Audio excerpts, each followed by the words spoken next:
This is Anisa on the 5th of March 2020, recording for Lights Up at Derby Theatre. Please can you introduce yourself and tell me where and when you were born and what you do? Okay, I'm Alex Stafford Marshall and I was born in Leicestershire did you need to know when? In 1967, and I am a freelance theatre lighting designer. Lovely. What is your connection to the East Midlands? I suppose quite a few connections really. So I was born in the East Midlands and grew up going to see theatre in Leicester, which was the nearest theatre, so my mum used to take me to see the big musicals that they used to do at the Leicester Haymarket. And then I went away to study and worked in London for a little while, and then I came back to Derby, and I was actually resident here at Derby Theatre, which was called Derby Playhouse then. So I came back here to work as an assistant electrician in the department, the electrical department here at the theatre. So, and I haven't really left. So lots of connections to the Midlands. Who did you live with growing up? With my mum and my dad and my older sister. And what did your parents do for work? My dad was a farmer and my mum was, she would hate me for saying this, my mum was a farmer's wife, but actually much more than that. So mum basically ran everything else that dad didn't do because he was farming. What's your first memory of theatre? So I think it would be mum. So mum used to take me. Mum came from Leicester. She was a city girl who came to live with a farmer, and she used to. So we used to go and see. She took me to the Haymarket. So I probably saw things earlier than I remember, but the ones I really remember was when I was kind of a young teenager, so early teens, going to see, as I said, big musicals that they were doing there with a fantastic creative team who later on I was lucky enough to also work with, which was amazing. I didn't realise it at the time because I had no idea, but I went to see things like Me and My Girl, which was a big musical that then transferred to London. So they're the things that have stuck with me about theatre. Though I say I probably did go when I was younger. I don't remember going to a pantomime or anything, but I do remember going to see big musicals when I was kind of early teens. Wow. What was the main trigger for you to want to work in the theatre? It wasn't really true. I had no idea that the job of light designer existed. I didn't really know anything about theatre. I certainly didn't train in theatre. But whilst I did an English degree, and whilst I was doing my degree, the university had a theatre that didn't have a drama department actually, but they had a really lovely theatre. And so the first thing I got involved with was a student union review. Some friends of mine that I lived with were like going to be part of the student union review, and they were looking for someone to help organise props backstage. And they kind of went, "You're quite organised, can you come and organise props?" So that was the first thing I did. And once I did that, again, I haven't really ever stopped doing theatre. So I wasn't looking for it, but I fell into it, which I think you'll find quite a lot of people say, and then carried on from there. Who was your biggest inspiration in those early years? Lots of people. I think people in theatre tend to be, and I've always found, really generous with their knowledge. So as you work with people, they all tend to be influences, and all those influences feed in, and that's one of the great things about theatre, about all sides, I think. But I think perhaps particularly for technical theatre, people are really happy to teach you and for you to learn. So there was a stage manager I worked with in the early days who also lit, and then there was a light designer called Steve Hawkins, who was one of the first people who let me sort of sit next to him, and I operated the lighting desk, and he told me what he was doing as a designer. And everywhere that I've gone, there have been people who have shared their knowledge and who have therefore become kind of inspirational from my point of view. When did you know that lighting design was a job?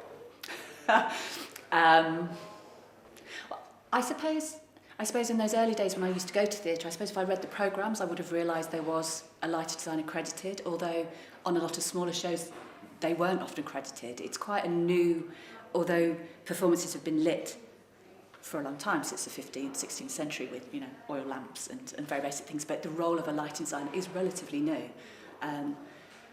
So therefore it was probably not until I started to actually work in theatre that I knew exactly what that role was.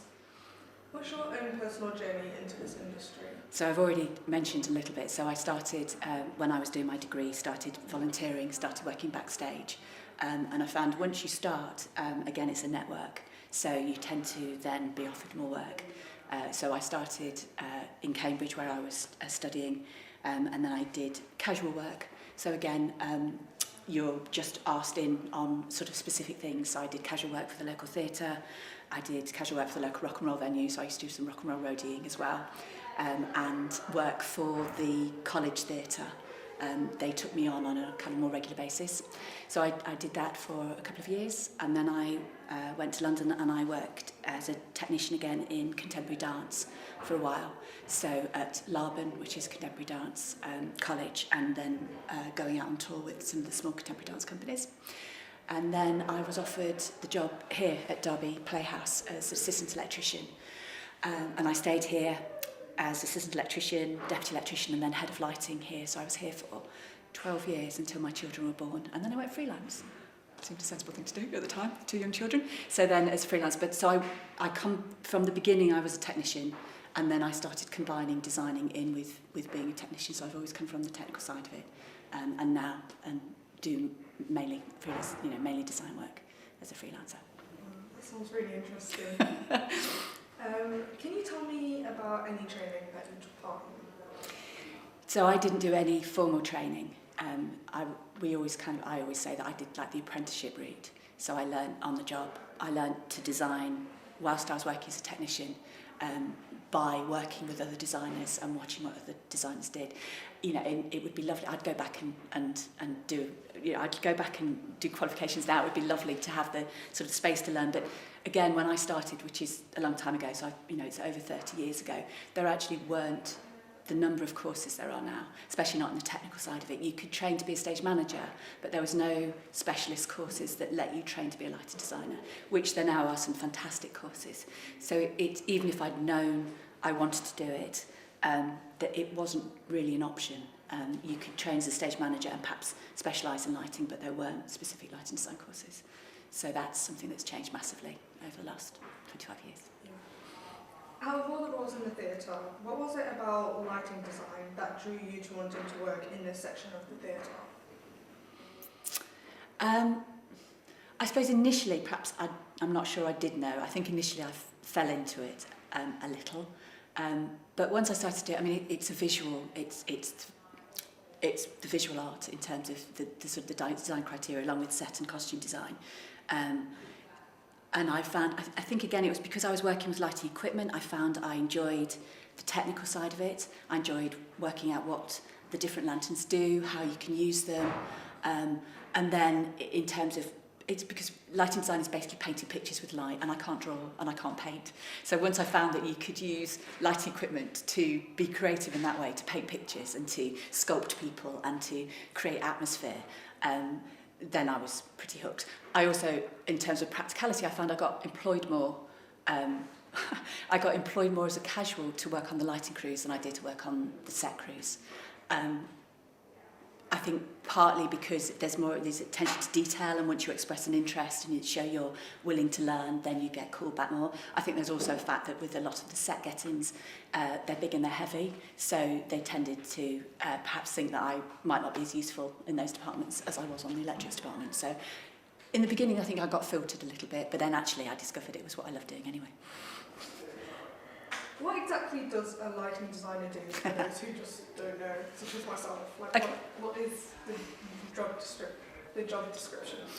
Okay, so obviously, quite literally, I design the lighting. So in terms of a theatre production, the lighting designer is part of the creative team. So when a theatre or a producer or a company decide they want to put on a production, then they will put together their creative team. And the light designer is part of that creative team with the director, the set costume designer, often the sound designer, these days often the AV designer as well. So you're part of the team who are going to tell the story. So from the lighting design point of view, you're looking at various things. You're looking at responding to the vision of the director and the designer. So when they're asked to stage a production, they will have a very definite idea coming out of the text about the style that they want to stage it in, and perhaps a sense of location, whether something's going to be very stylised, whether it's going to be naturalistic, whether it's going to be abstract. So all of these discussions will be being had sort of initially with or without you anyway. And as the light designer comes into the conversation, then your job is to respond to all of these things. So if I'm teaching, I always say that in terms of lighting design, what you're actually doing is you're going to be doing three things. You're going to be lighting the space, and that space could be anything from a black box with nothing in it to the most intricate, delicate scenic designs, to something that's on, something that has a single scenic design, or something that has lots of things that changes. So again, something like a pantomime where there's lots of scenery flying in and out. So you're going to be asked to, you're going to need to find a way to light the scenery or light the space that you're in. You also need to think about lighting the people. So again, whether you're looking at a piece of theatre or a piece of dance or an opera, there are bodies on stage, and the lighting designer's job is to light the people. One of the main parts about lighting design is visibility. So in terms of, there's an old adage that they say in theatre is, if you can't see someone, you can't hear them. So as an audience, you're coming in to watch a production. If you can't see what's happening on stage, then your connection with it is really hard to make. It's being drawn into that world. So as a lighting designer, you are going to create visibility, and that can make it sound very boring. You could just turn on a light and someone will be visible. But obviously, what you can also do with lighting the people is you can make them stand out from the scenery, you can sculpt them.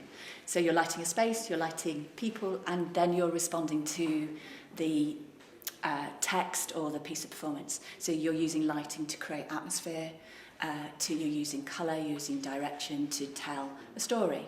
You're always telling a story. So you're going to paint pictures that give a sense of location and sense of emotion.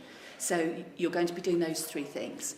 To do those three things, you're going to have certain constraints about what you can do. So to achieve those three things, you're going to be using lighting equipment, and that will depend on what a theatre has. So you're using a stock of equipment. You're also going to be using potentially sort of things that are special effects. So you're lighting, but you're using resources that exist within the spaces. And you also find that the space itself has physical parameters that will let you, or kind of define what you do. So that's what you're aiming to do. And then in the same way, you're working collaboratively with the other members of the team. So as the lighting designer, you're part of the meetings that talk about the design for the team, for the production. Then you're part of the rehearsal process. So you're watching as the directors work with the company, watching how the blocking works, so where the actors are, where you need to put lighting changes. So you're working through the rehearsal process to put all that information together. And then the final stage is when the production transfers from the rehearsal room to the theatre. You are there physically to create the lighting states. So you're in the space and you go through a process of focusing, and then what we call plotting, where we actually make a lighting state and record it into a computerised lighting desk, and then into the technical rehearsals and the dress rehearsals and the performances. At what stage are you brought into a production? Sometimes not as early as one would like.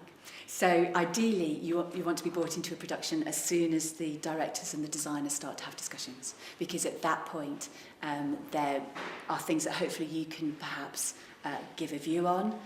So if a designer suddenly, if you're brought in later and you find that a designer, for instance, has designed a set that's got walls and a complete ceiling piece, and then you have to point out to the creative team that really limits how you can get light on the actors. And again, if you're brought in at the beginning of the process and you can work collaboratively from the beginning, then some of those slightly more tricky situations you can kind of work earlier on with. The reality is often the light designers are brought in a bit later, and again that's fine. So often by the time the light designers are brought onto a project, the directors and designers have already done initial design discussions or come up with initial design, which then you respond to. But again, at whatever stage you're brought in, it's about you then responding to often what the set designers have given, and obviously to what the director's vision of the piece is as well. Yeah.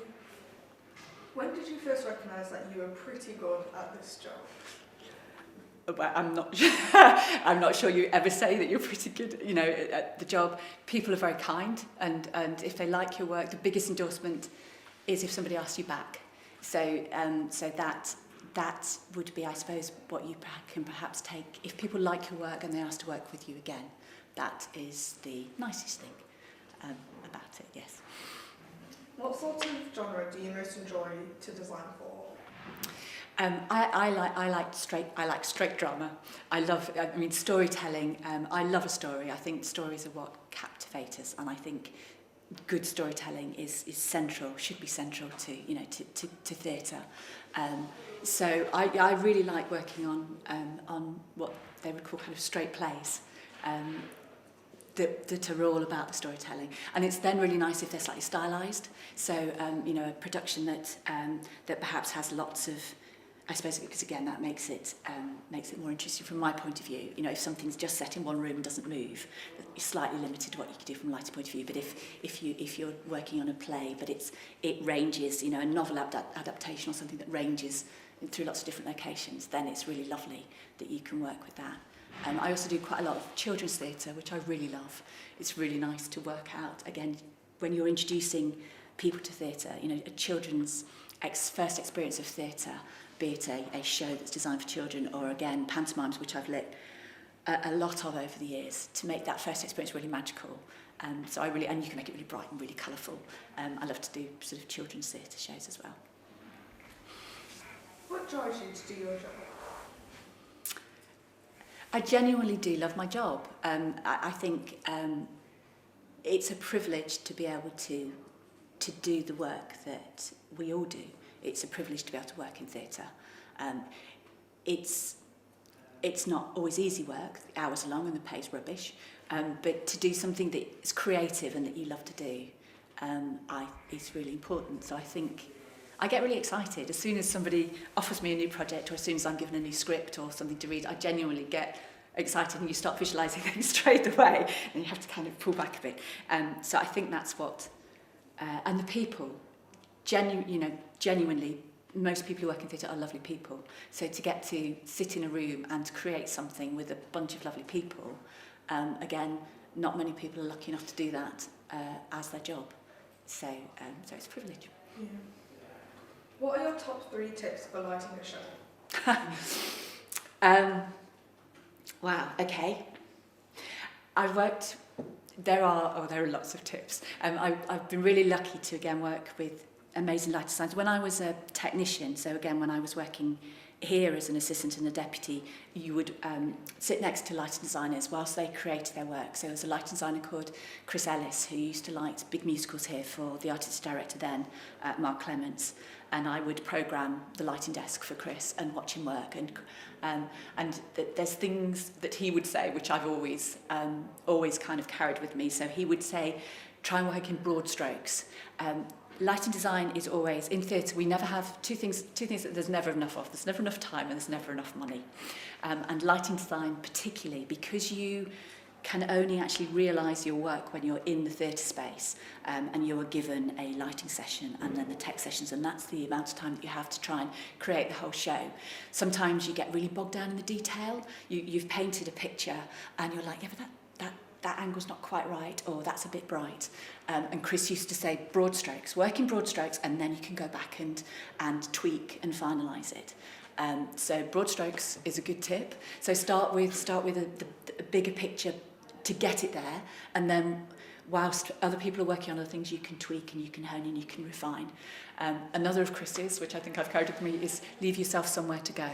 So you're trying to lead the audience on a journey. Lighting is about almost manipulating what an audience sees. So you're guiding an audience to what the director wants them to see, but you need to leave yourself somewhere to go, is what Chris used to say. So you don't give away all your tricks in like the first 5 minutes. So the things that you've got in the rig that might do a special effect, or a certain different look with a different colour gel or from a different angle. If you use everything that you've got in your rig in the first 5 minutes, then you've kind of blown it all. So one of the tips is to leave yourself somewhere to go. So have a strong beginning, but make sure you've still got something left to have a strong ending. And the other thing is trying to just keep calm, because it can be a very public arena to design lighting, and I don't think that ever gets any easier. Everybody is sat in the room waiting for you to create. Most of the other disciplines have an element where you can go away and do a bit in private. So a set designer will create their beautiful model boxes in their studio or in their rooms and agonise over the detail before they have to present it to the public. As a light designer, you are there creating it in front of everybody. So you have to just try and just almost kind of zone everyone else out and just try and create a starting point. And it is always a starting point because you can always amend it, but trying to keep calm is probably the other tip. I'm not sure I'm still very good at that. What do you most struggle with in lighting a show? What do you most struggle with? Trying to make the right decisions. So, have I got it right? Am I doing something that looks good? Have I got the angles right? Have I got the equipment right? Am I creating what the director wanted or wants? Do I think it looks right? Does it look clean? Does it look interesting? I think you can continually question everything, actually, as you go. What is probably the trickiest part of the process, which is being a lighting designer in the tech week.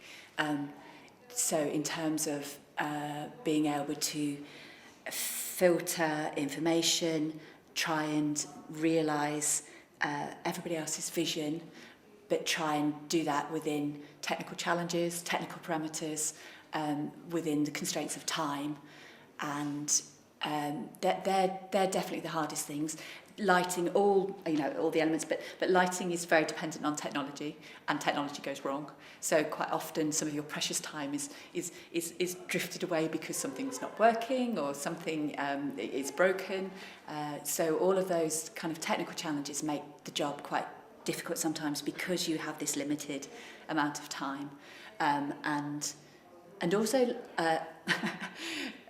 the room needs to be dark to do lighting. So quite often, if other people need to work in the space, then there's always has to be this agreement, this kind of mutual working agreement where everyone's trying to maximise their time in the space. But there's certain things with lighting that you can't do. I can do an awful lot with an angle grinder going as long as it's out of the way, or I can work whilst the sound designer's working because they're working orally, they're listening, and I'm working visually. But if the workshop need to, hack apart a piece of scenery, then they're going to want working light to do it. So the role, a lot of the challenges of the role are within that production period. Although focusing with an angle grinder going is not quite so good because you're trying to shout instructions to technicians who are kind of meters above your head, and you've got people who are using power saws and angle grinders. So yes, and then you just have to ask. Applied practice could just pause just for a few minutes so you can get on with your job. What do you think you'd be doing if you weren't a lighting designer? Gosh, I honestly don't know. I didn't know what I wanted to do before I started working in theatre. So having now worked in theatre, I still don't know what I would want to do.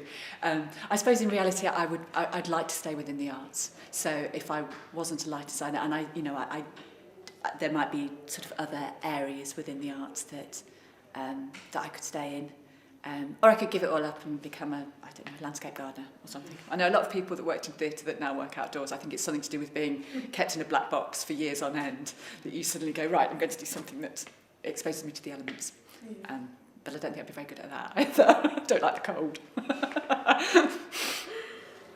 Was there anyone who gave you your big break or really championed you through this career? I mean, always. So lucky at every stage for people to put faith in you. So again, in those early days, the first person who called me for an Alexa fit-up, who thought that I could do it. The first person who said, come and program this lighting desk. The first person who said, would you like to design the lighting, which was for a student show, would you like to design the lighting for a show?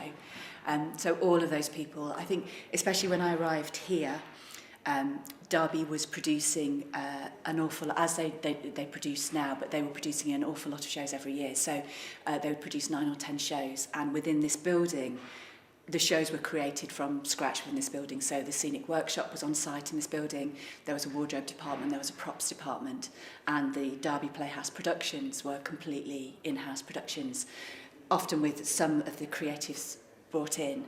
But I was incredibly lucky because, as I say, I was the assistant electrician, and the artistic director at the time, Mark Clements, who is now artistic director at a theatre in America, Milwaukee Rep in America. He had the faith to say to me, would you like to design one of our productions? And the production manager, again, an amazing production manager called Peter Dean, so he also sort of had the faith that I would be able to do it. And because of that, I carried on. Whilst I was still working as a technician, I was doing a number of in-house designs every year, really because they had the faith to let me start. And in fact, one of the first things I did here was a big musical, which was kind of crazy. Got no idea why they thought I could do that. And I do remember having a slight crisis in the middle of that, saying it's all gone purple, because every state I put up seemed to be purple. But because of, yes, it's people having the faith. And I think that's a really important thing about our industry, is that people share their knowledge and people are then happy to pass that on to the next generation, because you've got to keep bringing people through. Otherwise they're just going to die. It's all about you guys. It's all about the next generation. So there have been people, and also, so as I say, some of the more experienced lighting designers who I worked with, who were happy to talk me through their process, let me watch what they were doing, show me things that they'd done. So all of those people are people, and then directors and companies who were then happy to use me. All the way along, there are people who have allowed me to work and to learn, to carry on learning. When did the theatre become your career? So quite really, after I graduated, I've never done another job. As soon as I graduated, I pieced together lots of work from different places as a casual, and then I carried on doing that until I took a permanent position as the assistant electrician here. So I was 21. So it has been the only work I've ever done, other than raising 2 children. Who are my best productions? I should say that, shouldn't I? What gave you the confidence to pursue this as a career?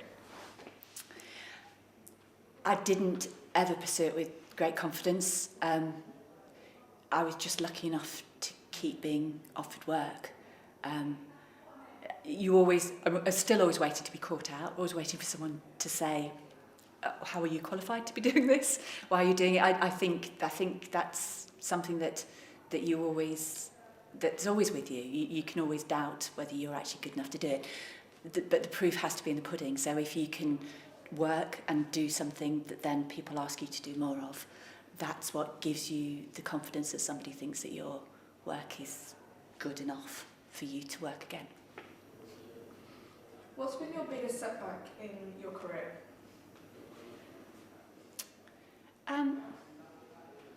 I don't think there's been setbacks, because I never had a path that I thought I was going on. So because it's never been a plan. So therefore there was never really been a setback. Obviously I have changed direction, but it's always, so far, touch wood, it's always led in a really good direction. Obviously, having worked still predominantly as a technician before I had children, it would have been impossible, because I was resident head of lighting here. So still working on all the produced shows. So once a month, every 3 or 4 weeks, you would do a production period, and the hours of a production period are anything between 70 and 90 hours in a week. And obviously, with young children, that wasn't going to be possible. I couldn't do my job from that point of view. So at that point, it was working out whether I was brave enough to go freelance. But that's not a setback. That's just the next part of the journey. So I think perhaps again I've been really lucky. I don't think there's anything that I would regard as a setback. What do you most enjoy about your job? I love lots of things about the job. I love the people that I work with, and it's always been great. But it's really, I suppose it's great now. You kind of reach this point where most of the people that I work with are now younger than me, and that's really great, because you get to kind of, it's really nice to be able to work with the younger generation. I love what I do. I mean, I think because it's my creative outlet, so it's fun, and to do something that you can be proud of. as well, to do something that, that I think theatre is really important. I think the arts are incredibly important, so I think it's great to be able to be part of that. What isn't quite so good about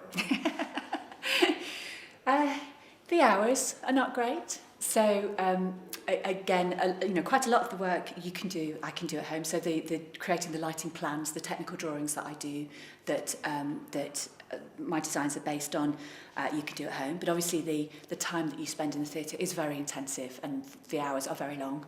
And if you're juggling as a freelancer to try and get as many projects in as you can, then you can end up doing back-to-back production periods. So the time is very long. You're inside a black box an awfully long time. Often when I've been away, my boys will say to me, well, where have you been and what did you see? And I say I didn't see anything in that city other than the theatre and where I'm staying, because that's what you do. And you don't earn a huge... It's hard to earn a living doing what we do. You're freelance, and there is not a huge amount of money in the arts. But again, you're privileged to work as much as you do. But they're two of the things. It's very intensive. So again, over the years, I've missed weddings, birthdays. I didn't miss the birth of my children, obviously, but I know quite a lot of dads that work in the industry that did. Theatre ends up, you have to put it first because there's a deadline. The show opens on that day, and so it's very difficult to therefore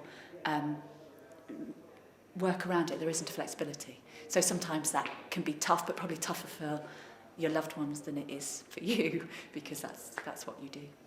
I'd like to talk about the changes in the industry for women. Have you noticed any?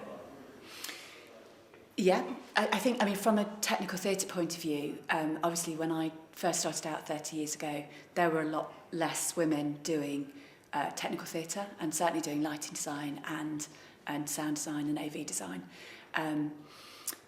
There are definitely a lot more people in the industry now, which is great. But I do think that there have always been a lot of people working in theatre who are female. I think it's just in terms of the technical roles, and I think even now, it's been a long time since I counted, but I think it's still less than 10% of the professional members of the Association of Lighting Designers who are female. So it is still a relatively small amount of women who work in the job.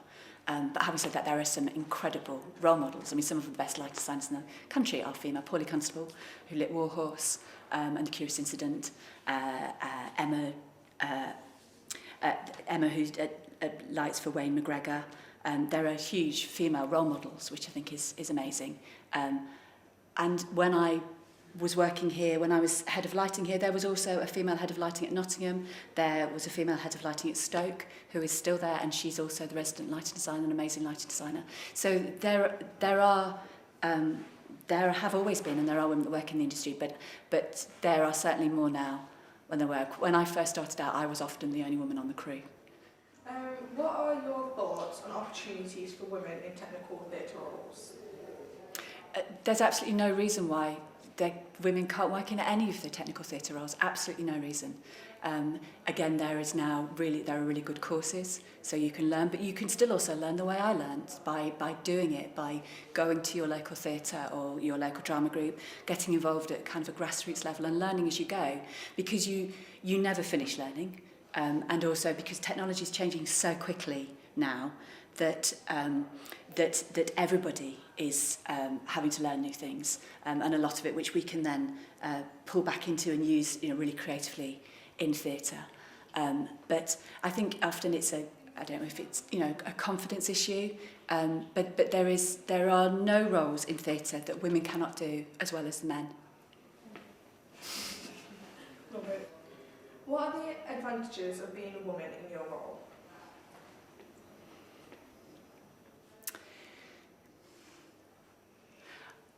It's hard, isn't it? I would never want to be employed for what I do because I'm a woman. I would hope to be employed because people like what I do for me as an individual. So there shouldn't be anything that makes it better that I'm a woman doing it than man, if that makes sense. Everybody that does the light designer role needs to, it's about communication. And so the role dictates a lot of how you need to fulfill the role, I think. So I don't think it's gender specific from that point of view. I think it's more about the personality. It's more about if you and again, one doesn't always achieve that, but if you feel that you can, you want to communicate and you're good at communicating, or that you like collaborating, like being part of a team, they're the important criteria to the role, I think, rather than gender. Couldn't agree more. If you had a magic wand and could change one thing in the industry, what would it be?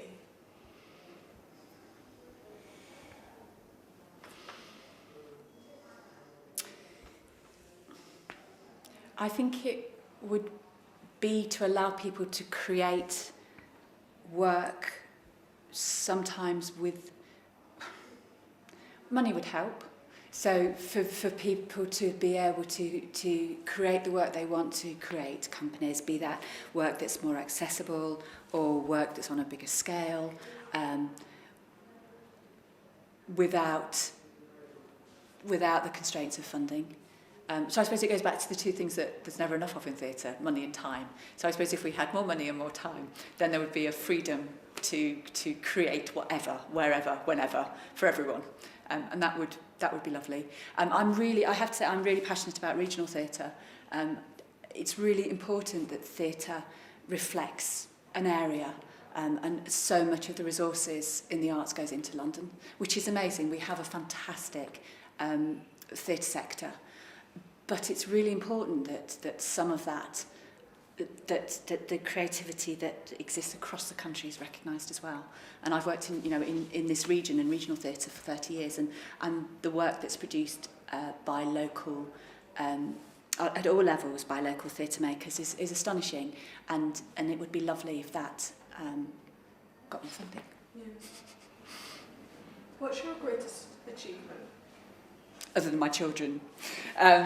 Theatrically, oh gosh, it would be really hard to kind of pick one show. I suppose the greatest achievement is to be able to continue to do lots of work with lots of different people, and to have had fantastic relationships with the theatre family that I've worked with over the years, and be that technicians or writers, directors. And it is a family, it's a proper family. There are people, people that I worked with 30 years ago who are people making theatre and working theatre all over the country. And I think, the greatest achievement is to be part of that theatre family. Is there a production that you are most proud of? It's been a lot of shows, and I'm proud of a lot of them. I'm trying to think about perhaps landmark shows. But I'm not sure I could name one. I can see, it's funny as you're asking, I can kind of see show images flashing up in my head. There have been shows which have given me different experiences, so they're all kind of valuable in different ways. I'm not sure I can give you a name of a production that I would want to nail everything on. It's kind of more important to have done them all. How would you suggest a young person can get into this industry? So I think there are lots of different ways now. I think if you know you want to do it at an early enough age, then there are some fantastic technical theatre courses that you can do. The drama schools and the conservatoires do amazing courses where you can specialise in lighting, or you can do something that's much more broad-based in terms of technical theatre and then specialise later. And I think that's a good option for a lot of people. But as I say, I don't think it's the only option. I would always say to people, and especially as a lot of the courses now focus very much on lighting designers. So their students are coming out as lighting designers, which is absolutely amazing. But you cannot separate out the design from the technical side of the job. So to be a good lighting designer, you also have to you have to know your technical side of it, and you have to be willing to do the dirty work as well. And I think that's really important. And because I was a technician, I never like to ask another technician to do something that I wouldn't do myself. Be that hang upside down off a bridge whilst you're trying to focus something, or climb a taller scope, go up 7 meters repeatedly to focus. And again, so I think that marriage of technical training, technical knowledge, and then the creative knowledge is, and again, the courses that you can do offer you that, but you can also do that by doing it. So you can do that as a young person by finding where your local theatre is and going, and often you perhaps begin as a volunteer, but once you've gained a certain amount of knowledge and they're happy that you can work safely, then they will often, theatres employ an awful lot of casual labour.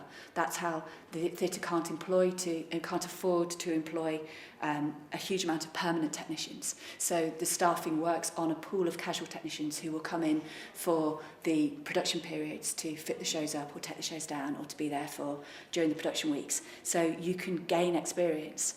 And again, it's so much about attitude. If you want to do it, people very quickly become aware that you want to do it. And if you've got a good attitude to work, if you're pleasant to be around, if you want to do it, then you will get work.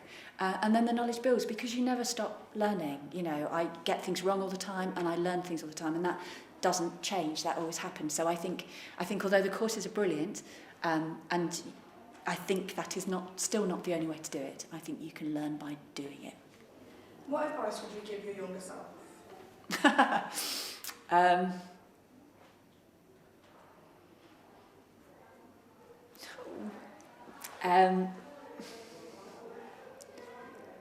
I suppose try just to not to be afraid to try to do it. Again, I had no idea that this world existed. I had no idea that I would be able to make a living doing it. So I think it's about having the confidence enough to try. And you don't have to be perfect. You're not going to be perfect. You're going to make mistakes. You're going to get things wrong, but all you can do is try and do the best job that you can do every time that you do it. And I think that's what you have to try and carry forward, I think.